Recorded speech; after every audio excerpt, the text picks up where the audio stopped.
ভাগীরথী নদীর তীরে অবস্থিত এক প্রাচীন তীর্থশক্তি মন্দির উত্তর কাশী।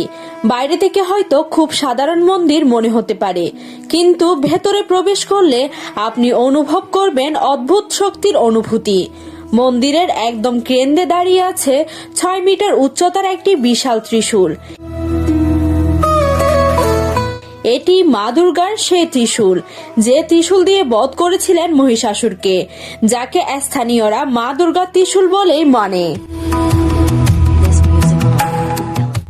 কথিত আছে মা দুর্গা মহিষাসুরের বধের পর সেই ত্রিশূল মাটিতে স্থাপন করে, আর সেই থেকে নিচের অংশ কখনো দেখা যায়নি। বিশ্বাস করা হয় ত্রিশূলের শেষ প্রান্ত চলে গেছে একদম পাতাল লোক পর্যন্ত, শেষ নাগের মাথা অবধি। অনেকে গায়ের জোরে এটিকে নাড়ানোর চেষ্টা করেছেন, কিন্তু এক চুলো কেউ নাড়াতে পারেনি। অথচ জনশ্রুতি বলছে যদি কেউ একান্ত ভক্তিভরে মনে প্রাণে একটি আঙ্গুল দিয়ে স্পর্শ করে, তবে ত্রিশূলটি হালকা কম্পন করে। এটি কি কেবল ধাতব সম্পদ নাকি দেবীর ঐশ্বরিক শক্তি? এই শক্তি মন্দিরটি অবস্থিত কাশী বিশ্বনাথ মন্দিরের ঠিক বিপরীতে। একদিকে দেবাদিদেব মহাদেব, আরেকদিকে আদ্যাশক্তি দুর্গামা। দুইটি মন্দির মিলে যেন সৃষ্টি করেছে এক শক্তিশালী আধ্যাত্মিক যুগল কেন্দ্র। সেজন্য অনেকেই উত্তর কাশীকে বলে উত্তরের কাশী।